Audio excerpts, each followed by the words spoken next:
que empecemos con el estudio de las Sagradas Escrituras. ¿Les parece? Amén.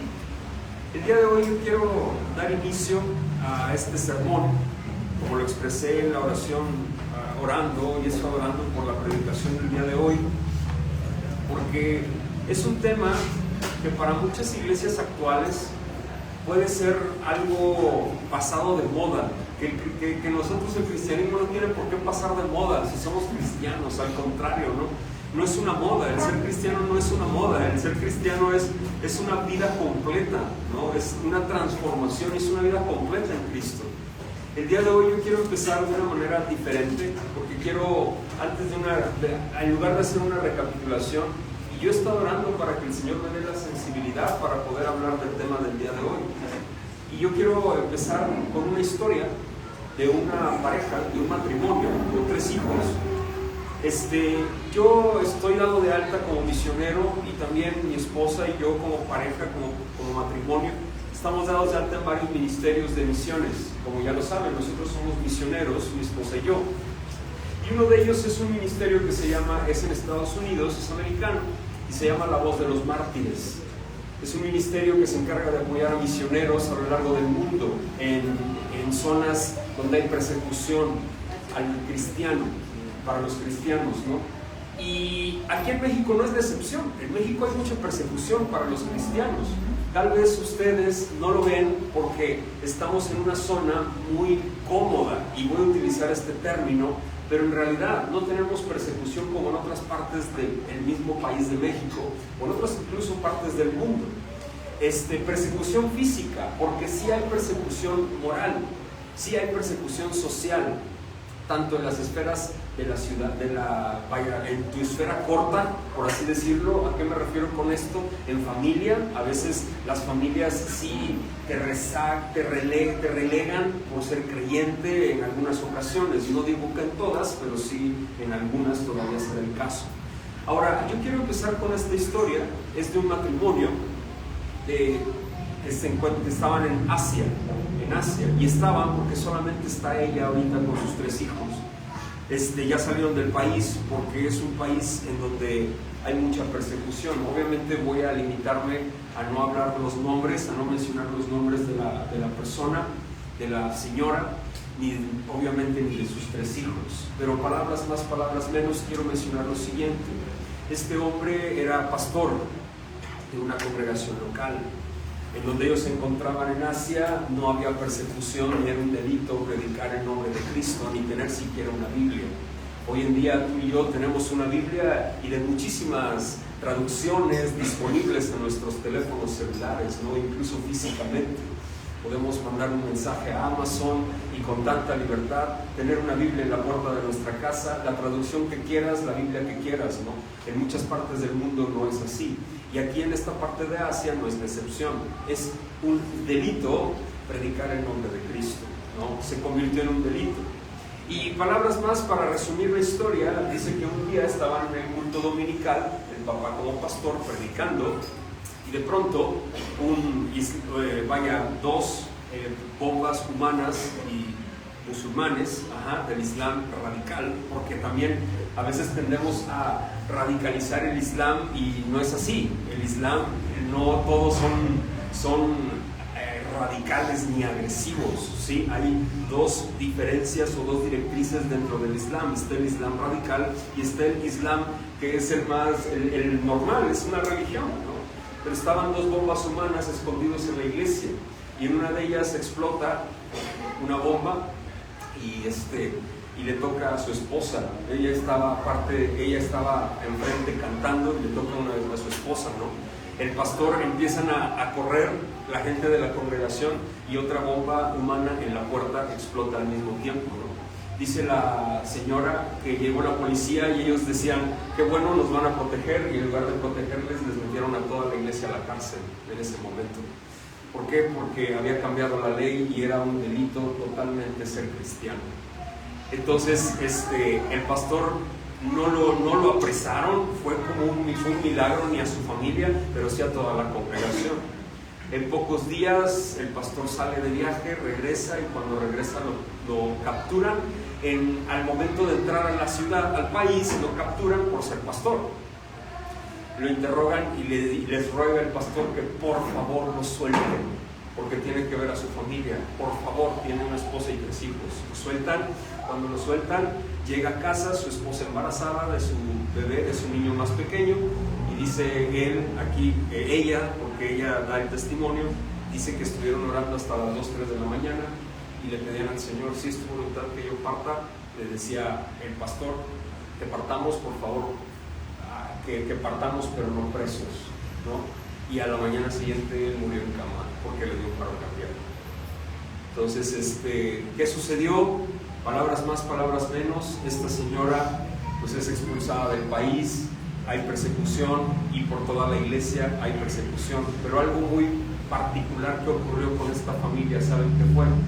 Como ella me dice, Cristo nunca me abandonó, nunca.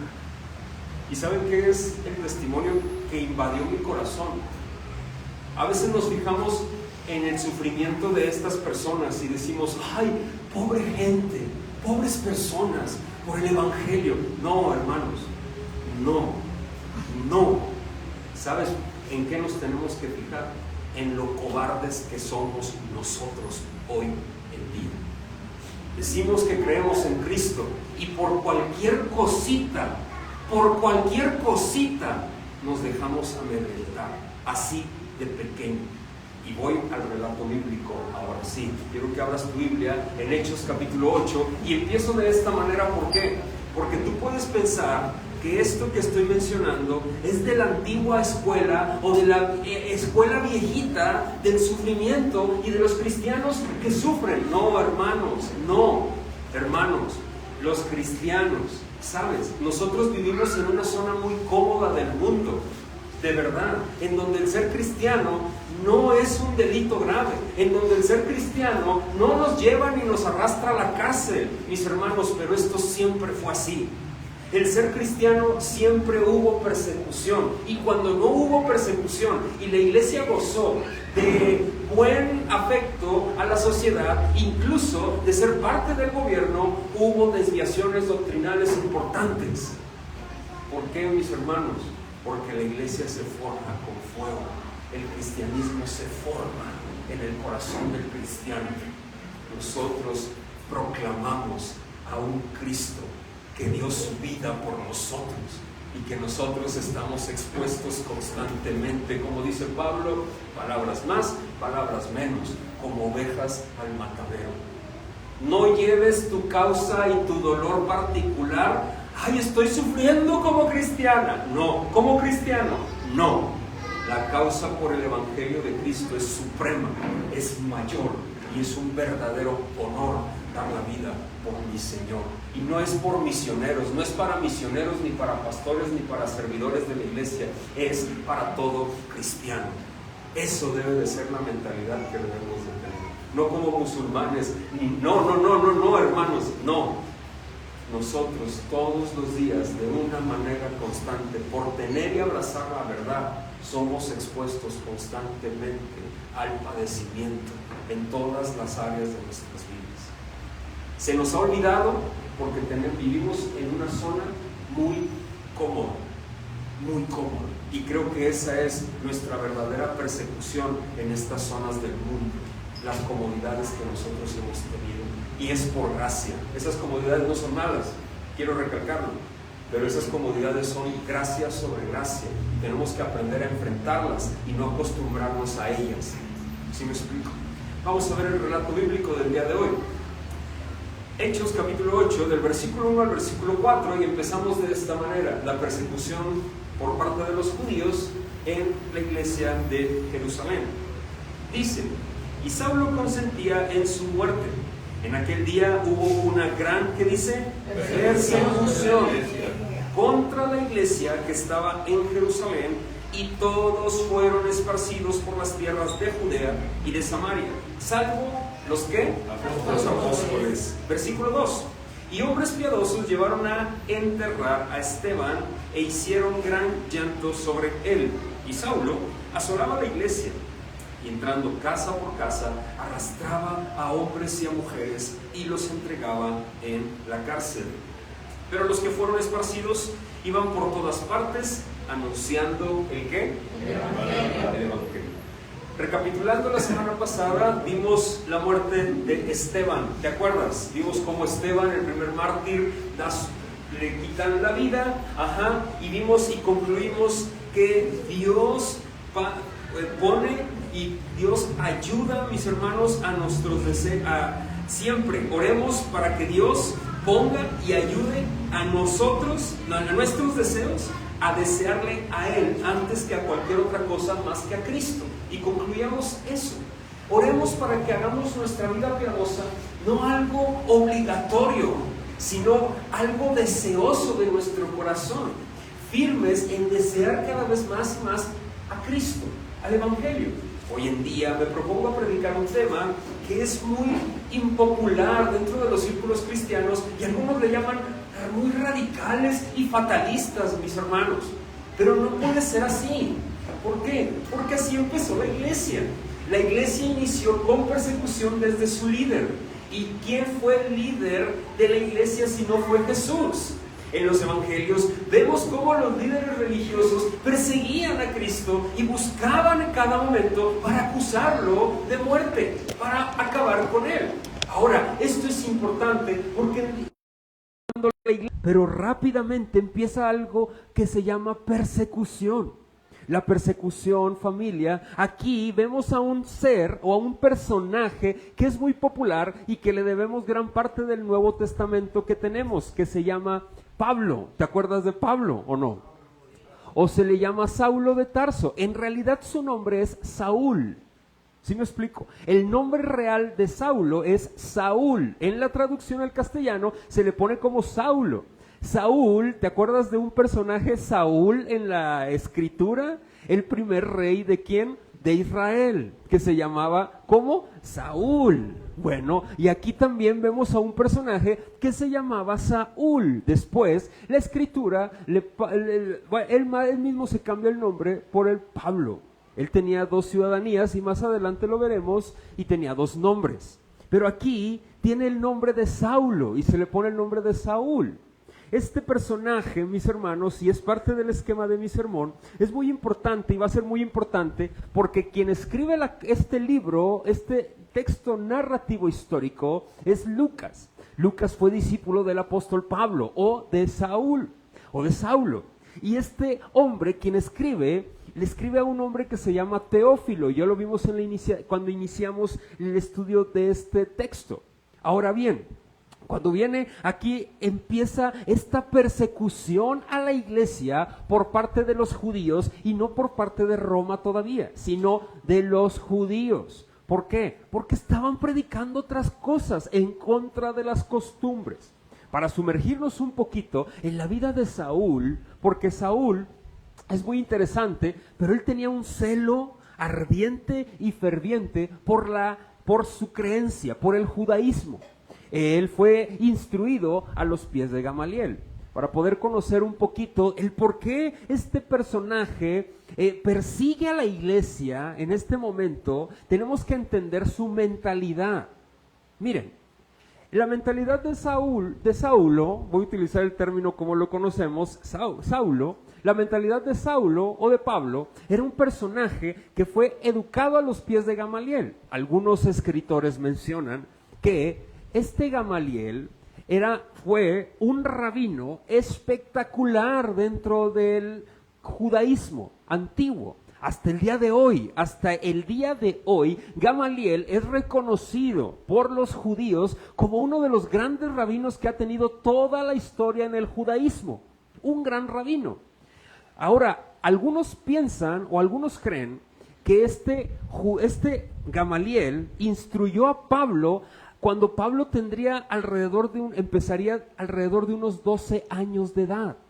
Y que Saulo se fue a vivir con Gamaliel, porque antes era así. En aquella época y en esta cultura, cuando alguien quería ser instruido por un rabino, a los 12 años de edad ya se consideraba mayor de edad, y el niño podía escoger a su rabino.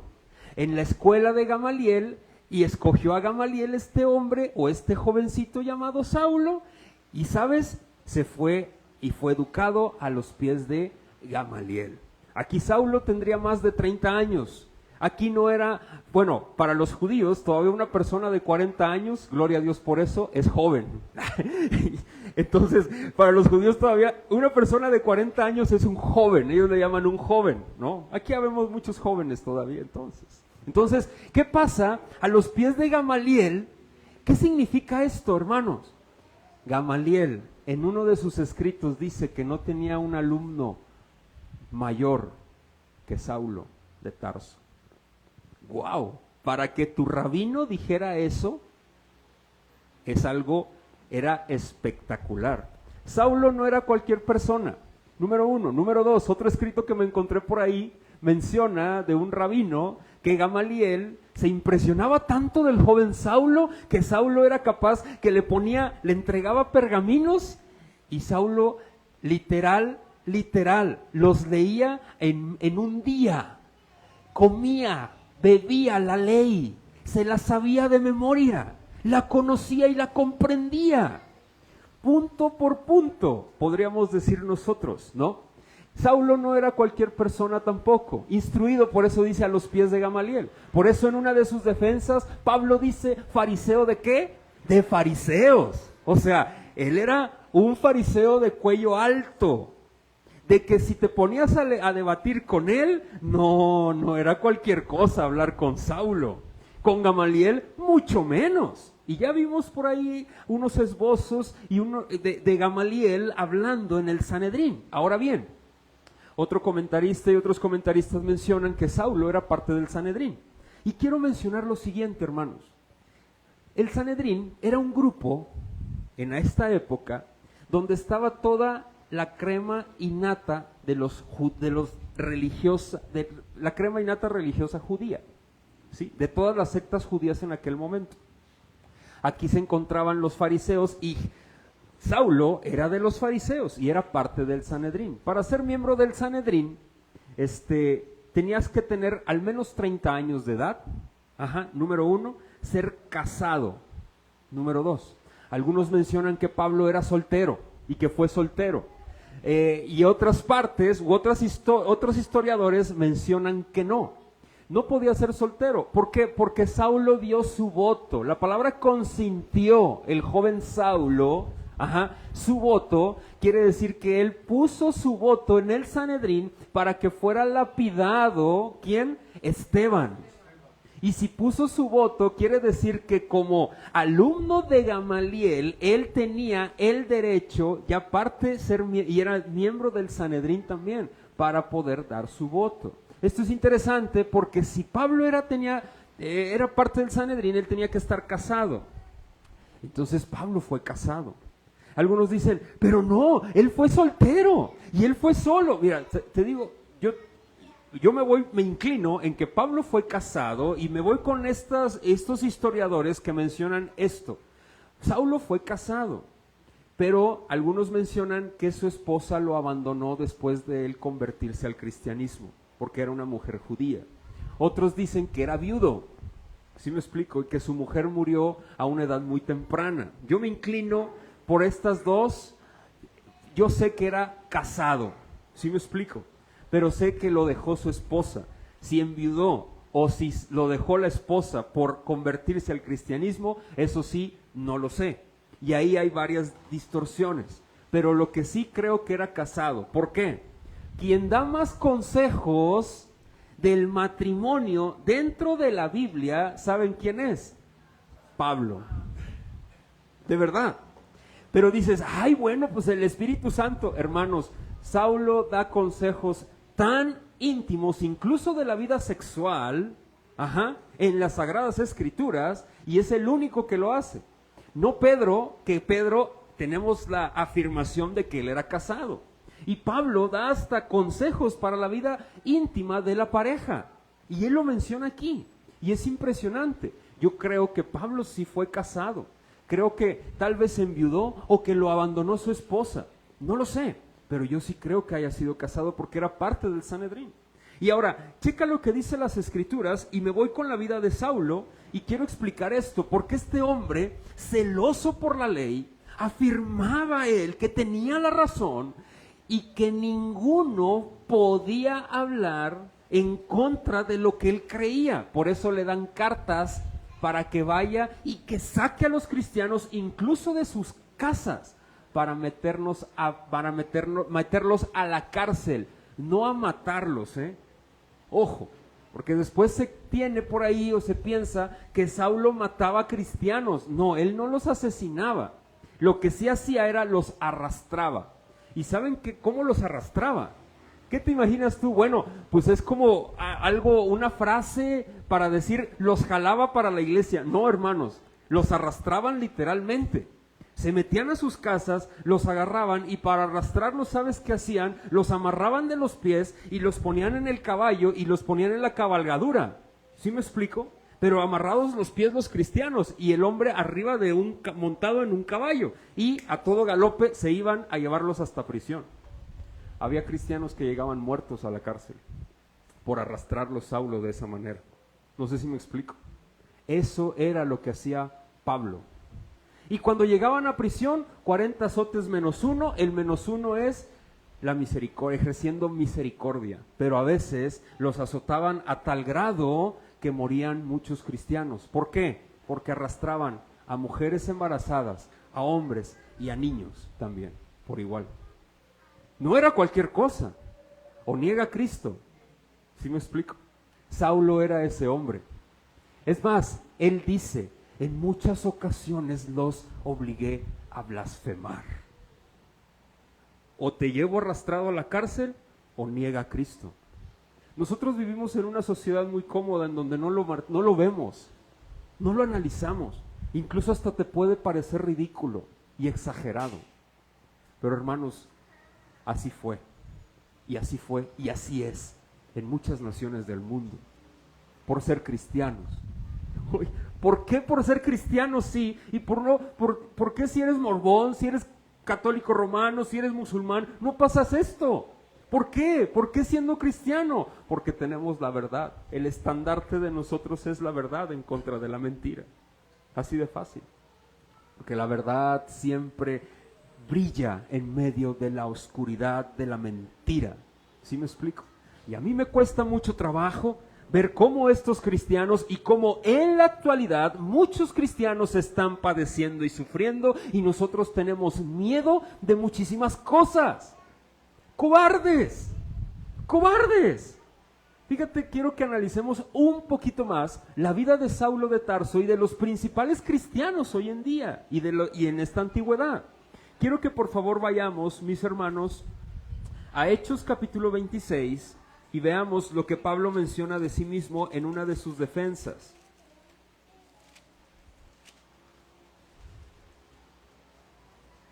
Pero la gracia que se nos ha dado a vivir bajo ciertas comodidades, nosotros la distorsionamos y caemos en se nos pone una venda, no entendiendo lo que ha hecho Dios por nosotros. ¿Sí me explico? Por favor, Hechos capítulo 26, y vamos en una de las defensas de Pablo. Quiero que vayamos a Hechos capítulo 26, versículo 6. Versículo 4. Está Pablo ante Agripa, y en Hechos de los Apóstoles hay muchas defensas de Pablo. Yo seleccioné esta. Dice, versículo 4, mi vida, pues, está ya hablando Pablo, ya convertido, desde mi juventud, la cual desde el principio pasé en mi nación, en Jerusalén, la conocen todos los judíos, los cuales también saben que yo desde el principio, si quieren testificarlo conforme a la más rigurosa secta de nuestra religión, que dice, viví fariseo. Fíjate lo que dice, viví, no como fariseo, no. ¿Sabes qué significa que Pablo diga viví fariseo? Está diciendo en el griego, yo era fariseo de sangre, o sea, todo el fariseísmo fariseo significa apartado. Yo era apartado totalmente para el fariseísmo, totalmente. Todo mi ser, todo lo que yo era fariseo. ¡Wow! Eso es lo que está diciendo, viví fariseo. Checa lo que dice en el versículo 6. Y ahora, por la esperanza de la promesa que hizo Dios a nuestros padres, soy llamado a juicio. Promesa cuyo cumplimiento esperan que han de alcanzar nuestras 12 tribus, sirviendo constantemente a Dios de día y de noche. Por esta esperanza, oh rey Agripa, soy acusado por los judíos. ¿Qué? ¿Se juzga entre vosotros cosa increíble que Dios se resucite a los muertos? Verso 9. Yo ciertamente había creído mi deber hacer muchas cosas contra el nombre de Jesús de Nazaret, lo cual también hice en Jerusalén. Fíjate lo que hizo, y es lo que estamos viendo. Yo encerré en cárceles a muchos de los santos, habiendo recibido poderes de los principales sacerdotes, y cuando los mataron, ¿qué dice? Yo di mi voto. Dice, y muchas veces castigándolos en todas las sinagogas, los forcé a ¿qué? ¡Wow! A blasfemar. El apóstol a los gentiles dice, los obligué a blasfemar. ¿A quiénes? A los cristianos que perseguía. Mira, esto tú lo lees y puedes decir, bueno, ¿y eso qué, hermano? Pablo fue llamado por la gracia de Dios a testificar a muchas comunidades después. Muchos discípulos en Jerusalén fueron esparcidos, hermanos. Muchos. La semana que entra veremos la historia de Felipe, otro de los diáconos, predicando en Samaria. Imagínate a Pablo llegando a Éfeso o a Samaria, a la iglesia. Imagínate eso. Llevó a mi esposa y a mis hijos a prisión y mi esposa murió cuando lo arrastraba. Y mis hijos siguen en prisión por culpa del hermano Pablo. Imagínate eso. Pablo aquí no nada más lo dice y los obligué a blasfemar. Yo me imagino un Pablo llorando, arrepentido. Imagínate ver a los ojos a ese hombre y decirle, perdón, perdón. Y el hermano abriendo sus brazos y diciéndole, te amo, hermano. Gloria a Dios porque eres de Él, somos de Él. Imagínate eso. Es algo increíble, impresionante.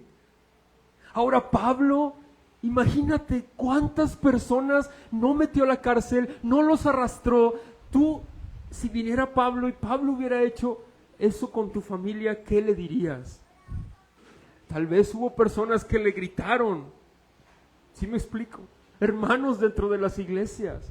Aquí él está siendo juzgado y está delante de Agripa, está dando su testimonio. A muchos los obligué a blasfemar el nombre por el que ahora yo estoy dispuesto a dar mi vida. Checa lo que dice, y enfurecido sobremanera contra ellos, los perseguí hasta en las ciudades extranjeras. Este era Pablo, el Pablo que vemos en Hechos capítulo 8. No sé si me explico. Es impresionante, hermano. Impresionante, ¿por qué?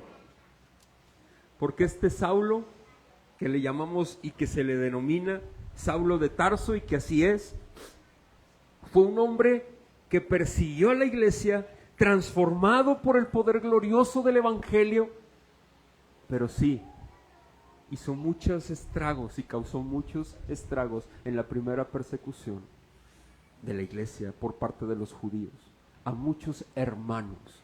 No sé si me explico. Familia, esto también es sufrimiento, ¿a poco no?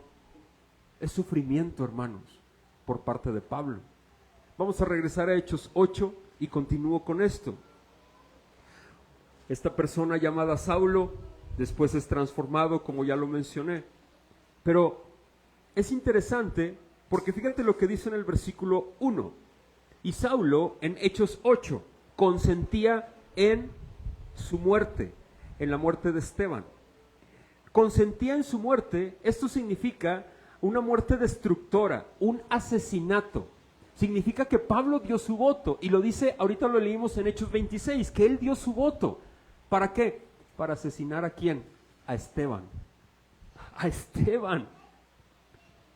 Hace días platicábamos mi esposa y yo Y a veces vemos el martirio de Esteban, bueno, el primer mártir. Familia, yo no sé si Esteban tenía hijos y esposa. Imagínate eso. Supongamos que tuviera familia Esteban y fue lapidado y murió. Y llegó a la iglesia de Jerusalén después Pablo convertido. No sé si me explico. Y Pablo fue uno de los que dio su voto. Y Esteban murió por el consentimiento de Pablo. Había persecución, como la hay hoy, pero también había perdón y reconciliación en Cristo. Por eso siempre lo he dicho y lo sigo diciendo. Tenemos que aprender a amarnos entre nosotros y perdonarnos entre nosotros, así sea la ofensa más ruin y más cruenta, ¿sabes? Viendo a Cristo adelante del hermano y no viendo al hermano ni a la persona. No sé si me explico.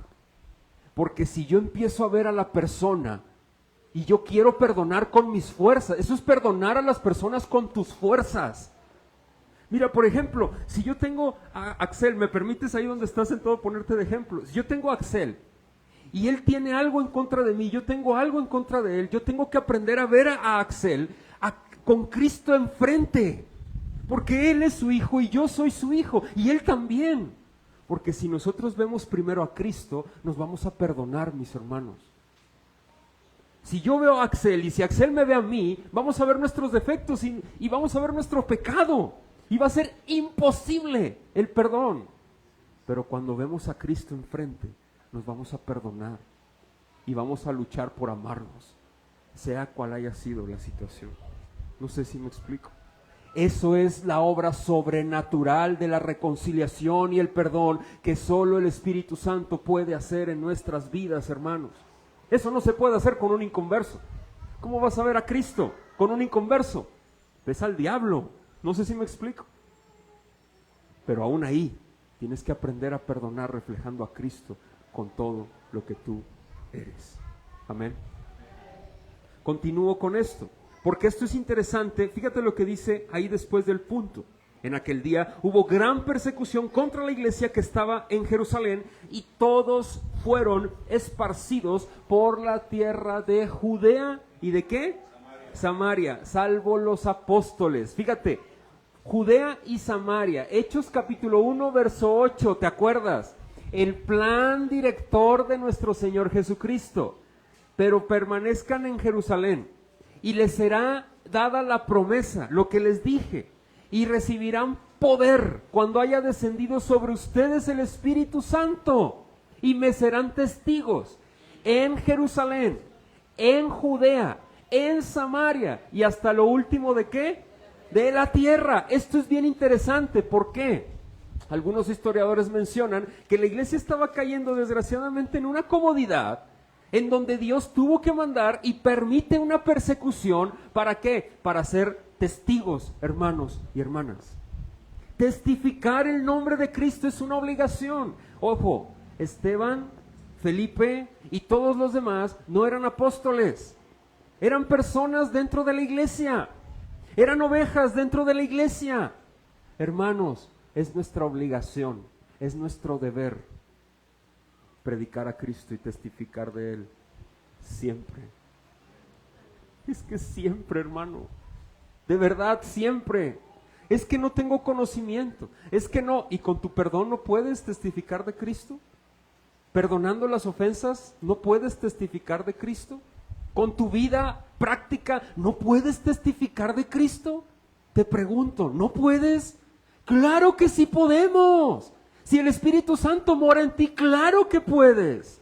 Por supuesto que podemos testificar de Él. ¡Claro! Porque el Espíritu Santo vive en ti. Es que no puedo. Empieza a ver a Cristo en tu hermano. Empieza a ver el frente a Cristo. Ahora, esto es interesante porque hubo gran persecución contra la iglesia que estaba en Jerusalén. Todos fueron esparcidos y empieza a ver esa persecución. Pero ¿por qué los apóstoles no? Gran persecución significa algo gigante en contra de la iglesia, que los empiezan a perseguir. Pero ¿por qué los apóstoles no salieron de Jerusalén? Solamente los demás. Hay tres conjeturas o tres comentarios alrededor de este texto. El primero es que la persecución se extendía solamente para los judíos helenistas, y no para toda la iglesia, sino solo para un cierto sector de judíos. No sé si me explico. ¿Qué eran estos judíos helenizados? Ya lo mencioné. Eran judíos que habían nacido algunos habían nacido en Grecia, o eran griegos, eran judíos griegos, pero, ojo, o que habían tomado costumbres de la filosofía griega, estaban helenizados, y los judíos los veían mal. Por eso dice en Hechos capítulo 6 que había discusión entre las mujeres de los hebreos, las viudas de los hebreos, y las viudas de ¿qué? De los griegos. No era que había gentiles, sino que eran judíos que habían nacido en otra, que no hay en Jerusalén, no eran judíos ahí, sino que eran extranjeros y se consideraban como judíos lo voy a poner entre paréntesis, de segunda, ¿cómo lo puedo expresar? Pues de segunda clase, ¿no? O de segunda categoría. Algunos comentaristas dicen que la persecución se intensificó a este tipo de judíos. Otros dicen que los apóstoles, por tener el favor de las personas, no se veían amenazados por dicha persecución. Lo vimos en el contexto, porque tenían gran favor, porque señales, milagros y prodigios eran hechos por mano de ¿quiénes? De los apóstoles. ¿Te acuerdas que lo leímos las semanas anteriores y lo menciona también? La última menciona porque ellos veían su obligación, veían obligatorio el quedarse en Jerusalén a pesar de las circunstancias. También este es otro de los comentarios que estaba estudiando por ahí. Ahora, esto es interesante porque, mis hermanos, y te lo quiero mencionar, al final del día los apóstoles también van a salir perseguidos, van a ser siendo esparcidos y van a ir predicando el evangelio. A lo largo de la historia de la iglesia hay tantos vestigios y tantos recorridos que podemos ver cómo los apóstoles predicaron el evangelio fuera de Jerusalén hasta la muerte, hasta el martirio, a excepción de Juan. Juan no fue martirizado. Ahora, el apóstol amado, ¿no? Ahora, esto es interesante, mis hermanos y hermanas. ¿Por qué? Porque, y yo quiero exhortarte, iglesia, a algo. El evangelio traerá persecución siempre, de alguna u otra manera. Y esto es algo que no está de moda hoy en día, familia. Hoy en día no está de moda. El evangelio siempre va a traer persecución, familia. De veras, y te lo quiero decir. Esto ha sido de siempre. Y hoy en día no es la excepción. Siempre el evangelio traerá persecución. Siempre traerá discriminación, siempre. El evangelio, y por ser de Cristo, traerá separación entre familias, hermano. Eso lo dijo Jesús, yo no lo dije. En el evangelio, aquellas personas que abrazamos el evangelio, va a haber diferencias con personas que amamos. ¿Sí o no hay diferencias en tu familia cuando no son cristianos? Claro, eso lo dijo Jesús. Yo no he venido a traer unidad. ¿Te acuerdas que dice eso? Yo he venido a traer espada, porque la verdad y la mentira no pueden coexistir en un mismo espacio. No se puede. La verdad es la espada cortante de dos filos que va a cortar sí o sí. El evangelio incomoda al inconverso siempre. Número 3, siempre. Y la persecución no es que haya pasado de moda, hermanos, es que por la gracia de Dios, fíjate, por la gracia de Dios vivimos en un país en donde hay libertad para poder creer lo que nosotros creemos y reunirnos libremente al mediodía en domingo. De verdad, por la gracia de Dios. Tú puedes ir a la calle ahorita y no estás temiendo en que vaya a haber una redada y te vayan a llevar junto con tu familia. Tú vas a llegar a tu casa, si el Señor lo permite ahorita, y disfrutarás. Tú estarás con los tuyos hoy. Y sabes, eso es gracia. Y se me hace un nudo en la garganta que muchos de nosotros, en nuestras oraciones personales, no somos para brindar un poquito de saliva para pedir por estas familias que están siendo perseguidas hoy, como el matrimonio que te mencioné. Hay persecución en el mundo por ser cristianos. Tú y yo, en muchas esferas cortas de nuestras vidas, tenemos persecución, ya sea social, moral, pero no tan intensa. Eso es gracia, hermanos. Eso es gracia, familia. De verdad, eso es gracia. Y gloria a Dios por eso. Lo podemos hacer libremente. Predicar a Cristo es libre. Y gracias por eso. Hermanos, me gustó esto que estaba leyendo de un autor y llegó a mi corazón. El cristiano, al cristiano en la actualidad no le gusta sufrir por el evangelio. Buscamos muchísimos pretextos para esto. Nos escondemos atrás de muchas cosas para no predicar el evangelio. Hermanos, siempre estamos buscando la comodidad para nuestras vidas. Somos altamente egoístas. Cuando mucha gente 24/7 está perdiendo su vida por testificar de Cristo. El cristiano no tiene jubilación ni descanso en la tierra. El cristiano no hay jubilación ni descanso aquí en la tierra. Su descanso y su jubilación está en el cielo. Ahí está. Apocalipsis lo dice. Y descansaron de sus obras aquellos que están aquí. El cristiano, no tenemos descanso aquí en la tierra, ni un salario. Allá en lo eterno lo tenemos. Me encantó porque es una realidad. Nos acomodamos tanto en nuestras... Vaya que nos... ¿Sí o no? Tienes muchas cosas que te hacen vivir una vida cómoda. ¿Sí o no? Desde un auto, aunque vengas caminando, pero sí o no, tienes muchas cosas que te hacen vivir una vida cómoda.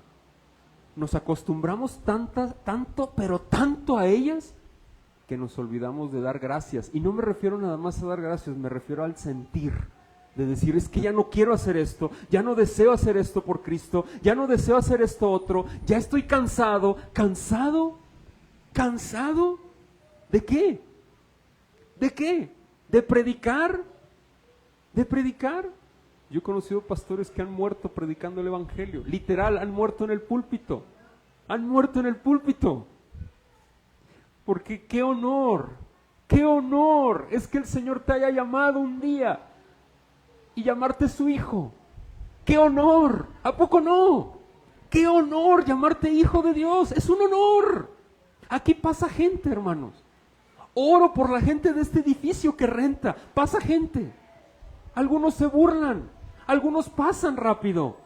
Algunos voltean expectantes. ¿Sabes? Oramos por ellos. Pero no nada más ellos. La gente que está a tu alrededor. Oramos por ellos.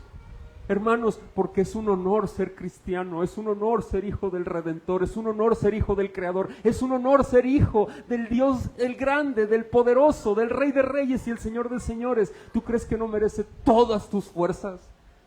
Por supuesto que sí, es un verdadero honor, un honor.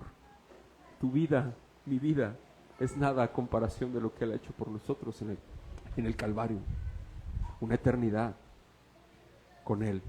Voy a mi segundo punto y es mi conclusión. Es muy sencillo. La persecución de la iglesia y el cumplimiento de Hechos 1:8. Jesús se los prometió: me seréis testigos en Jerusalén, en Judea, en Samaria y hasta lo último de la tierra. Y aquí se está cumpliendo, ya empezó. Hermanos,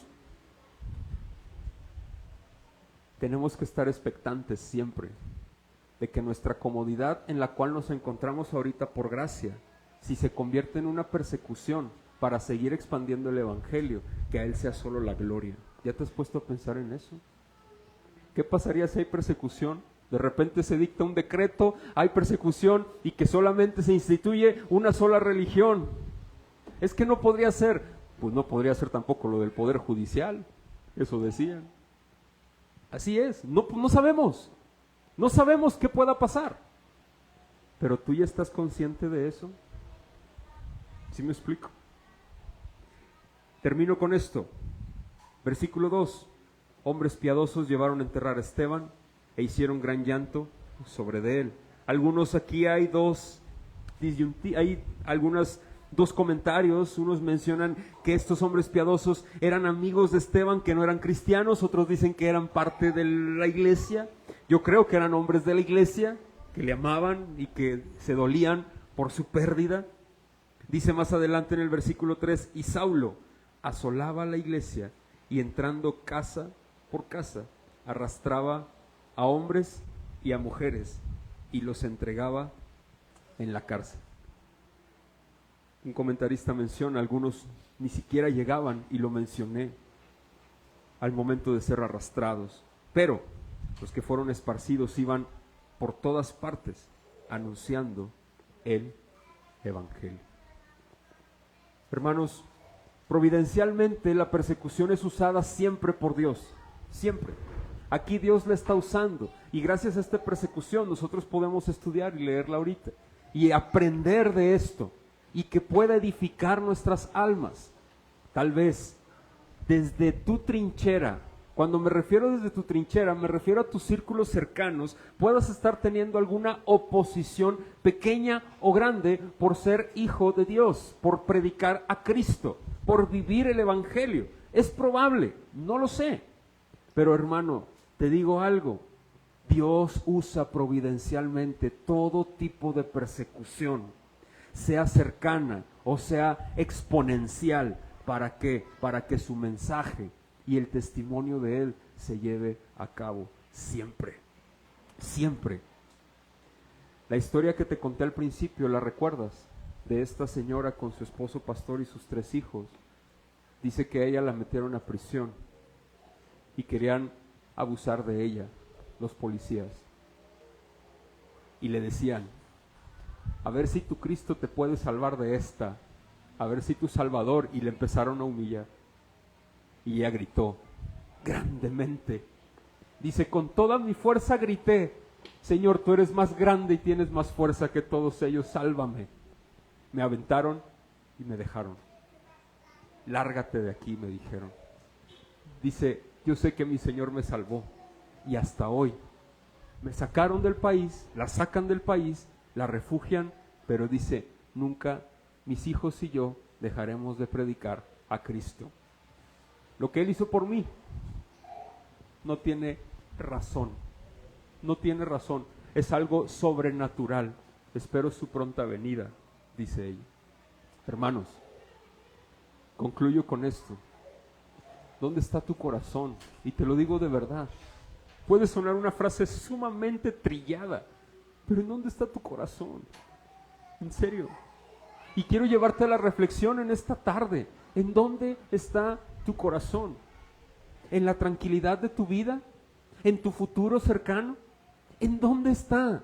¿En esta tierra? ¿En esta vida? ¿En dónde?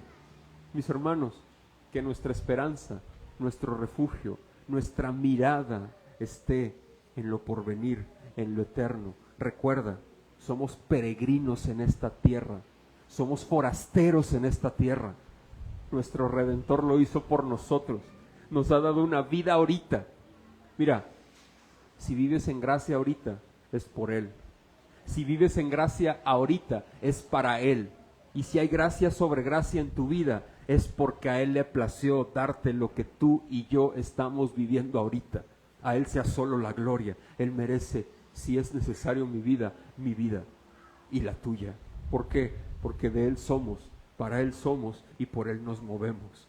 Él vendrá, testificaremos de Él, y no es un juego, es una realidad.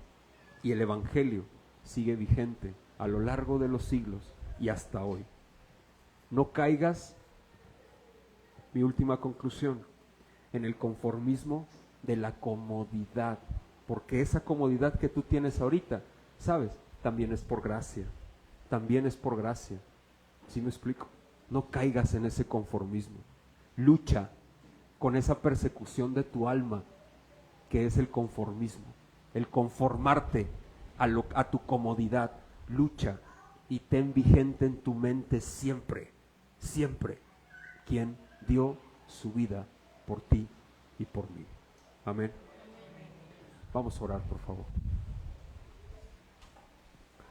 Señor, el día de hoy te queremos agradecer mucho por tu fidelidad y tu amor.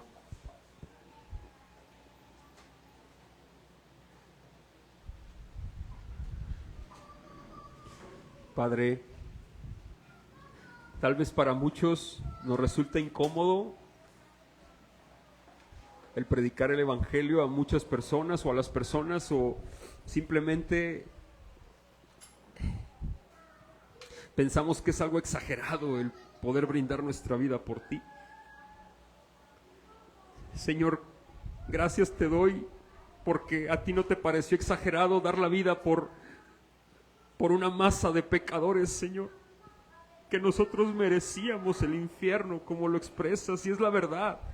Tu ira necesitábamos y merecíamos que fuese derramada sobre nosotros. Sin embargo, por gracia, porque a ti no te dio cansancio, no te dio pereza, porque a ti, Señor, no se te hizo exagerado el dar tu vida por nosotros.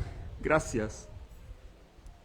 Gracias por la vida de un hombre llamado Pablo que tú levantaste hace muchos años atrás. Gracias por la vida de Esteban, por la vida de Felipe, la vida de nuestros hermanos, de Pedro, de muchos hermanos que a lo largo de la historia tú has levantado para testificar tu santo nombre, Señor, y ser edificados nosotros ahora en esta actualidad como iglesia.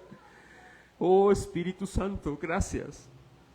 Gracias, amado Padre, por el testimonio de esta pareja, y gracias porque a pesar de que nosotros hemos sido infieles con nuestras comodidades y tratando de perseverar en ellas, tú en tu gracia permaneces fiel y sigues siendo fiel con nosotros. Muchas gracias. Ayúdanos a batallar con nuestra comodidad, a no pensar que es por nosotros y por nuestras fuerzas, sino a entender y a saber que es una gracia sobre gracia, que a ti te place darnos lo que tenemos hoy. Y muchas gracias por ello, Señor. Hoy en tus manos nos ponemos, sabiendo que somos pecadores, sensibles, frágiles. Ayúdanos, por favor, a testificar de ti. Ayúdanos a no acobardarnos. Ayúdanos a perdonar. Ayúdanos a vivir. Ayúdanos a andar, porque somos tuyos. Gracias por este tiempo. Gracias por tu fidelidad y la provisión de la redención.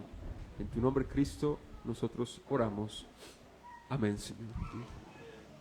Amén.